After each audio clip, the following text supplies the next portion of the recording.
ગુજરાતમાં હવે રાજ્ય સરકાર વ્યાજખોરો પર સ્ટ્રાઇકની તૈયારીમાં છે। સુરતમાં ડુમસ વિસ્તારમાં નવા રોડના લોકાર્પણ કાર્યક્રમ દરમિયાન ગૃહ રાજ્યમંત્રી હર્ષ સંઘવીએ ગાંધીધામ પોલીસે વ્યાજખોરો વિરુદ્ધ કરેલી કાર્યવાહીનો ઉલ્લેખ કર્યો હતો। ઉલ્લેખ કરતા જણાવ્યું કે ગુજરાત તો બરાબર પણ દેશના ઇતિહાસમાં પહેલીવાર એવું થયું હશે કે વ્યાજખોરો વિરુદ્ધ ગુનો દાખલ થાય, ગુના પછી ગુજસીટોક કરવામાં આવે, સાથે સાથે વ્યાજથી બનાવેલી પ્રોપર્ટી જપ્ત કરવામાં આવે અને આ જપ્ત કરાયેલી પ્રોપર્ટીની આવનારા દિવસોમાં હરાજી બોલાવીને રાજ્યના નાગરિકોના હિતમાં તે રૂપિયા વપરાય તે માટેની વ્યવસ્થા કરવામાં આવે।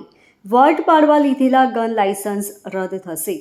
આ સાથે જ તેમણે કોઈ પણ યોગ્ય કારણ વગર હથિયાર લાયસન્સ મેળવી માત્ર પ્રભાવ બતાવવા કે સોશિયલ મીડિયા પર રીલ્સ અને વિડીયો દ્વારા વટ પાડવા માટે તેનો ઉપયોગ કરતા હોય તેવા લોકોના લાયસન્સ રદ કરવાની કાર્યવાહી રાજ્યભરમાં શરૂ કરી દેવાઈ હોવાનું પણ જણાવ્યું હતું।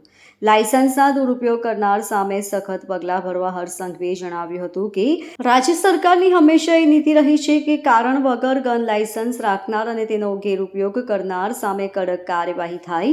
કેટલાક લોકો ફક્ત સોશિયલ મીડિયા પર પોતાની છબી ઊભી કરવા માટે રીલ્સ બનાવવા કે જાહેરમાં ગન લઈને ફરવા માટે ગન લાયસન્સ લે છે।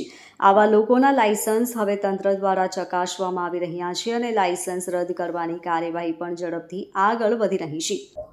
કે કારણ વગરના હથિયારના લાયસન્સો પર હંમેશાથી આપણે લોકોએ કંટ્રોલ રાખવામાં આવ્યો છે, પરંતુ કોઈ બી વ્યક્તિ જે કોઈ ગુનાઓમાં હોય, જે કોઈ બી પ્રકારે વિઝિબલ ગન લઈને ફરતા હોય અને કોઈ બી પ્રકારના વિડીયો બનાવવા, રીલ બનાવવી, આવા પ્રકારનો ઉપયોગ એને જો લાયસન્સના હથિયારનો કર્યો હોય તો એના લાયસન્સો રદ કરવાની પ્રક્રિયા આખા ગુજરાતભરમાં આપણે એક ચલાવી રહ્યા છે અને એ જ પ્રક્રિયા હેઠળ આ કામગીરી કરવામાં આવી છે અને આવનારા દિવસોમાં આખા રાજ્યમાં ચારેય દિશાઓમાં આ પ્રકારના લોકો પર કડકમાં કડક કાર્યવાહી કરીને સંપૂર્ણ લાયસન્સો વધુમાં વધુ રદ કરવા તે પ્રક્રિયામાં આપણે લોકો આગળ વધી રહ્યા છે। સર, પહેલી વખત કોઈ વ્યાજખોરની મિલકત જપ્ત કરવામાં આવી છે આખા રાજ્યમાં। મુખ્યમંત્રી શ્રી ભૂપેન્દ્રભાઈ પટેલના માર્ગદર્શનમાં દેશના ઇતિહાસમાં સૌથી વધારે વ્યાજખોરો ઉપર સ્ટ્રાઇક કરવાનું કામ ગુજરાત પોલીસે છેલ્લા 2 વર્ષમાં કર્યું છે।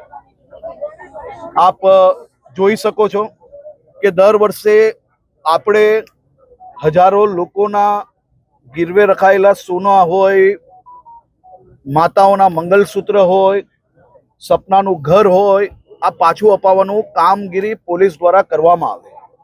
પરંતુ હું માનું છું ત્યાર સુધી ગુજરાત તો બરાબર છે કે ઇતિહાસમાં પહેલીવાર, પરંતુ દેશના ઇતિહાસમાં બી આ પહેલીવાર થયું હશે કે વ્યાજખોરો વિરુદ્ધ ગુનો દાખલ થાય, ગુના પછી ગુજસીટોક કરવામાં આવે, ગુજસીટોક જોડે જોડે વ્યાજની રકમથી બનાવેલી જે પ્રોપર્ટીઓ છે એ પ્રોપર્ટીઓને જપ્ત કરવામાં આવે અને આ જપ્ત કરાયેલી પ્રોપર્ટી એ આવનારા દિવસોમાં એની હરાજી બોલાવીને રાજ્યના નાગરિકોના હિતમાં એ રૂપિયા વપરાય તે માટેની વ્યવસ્થા કરવામાં આવે।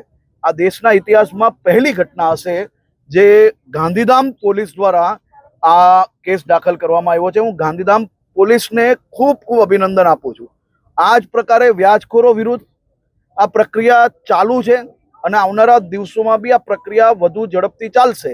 આજે જ આપ જોઈ શકો છો કે સુરતમાં અનેક લોકો પર વ્યાજખોરો વિરુદ્ધ કેસ તો દાખલ કરવામાં આવ્યા જ, પરંતુ કાલે કાર્યક્રમ દરમિયાન પોલીસ કમિશનરશ્રીએ જે ભોગ બનેલા હતા એવા લોકો ફરી ક્યાંય આવા વ્યાજના રૂપિયા લેવા ના જાય તે માટે સરકારની યોજના થકી અલગ અલગ લોન અપાવીને એ લોકોને ક્યાં પોતાના પગભર ઊભા થઈ શકે, પોતાનો વેપાર કરી શકે, નાની મોટી તકલીફ હોય તેમાં એ ઉપયોગ કરી શકે તેવી વ્યવસ્થાઓ કરવામાં આવી। એટલે કે આખા ગુજરાતમાં અમે આ દિશામાં કામગીરી આગળ વધારી રહ્યા છીએ। Bureau report LK star news, Surat.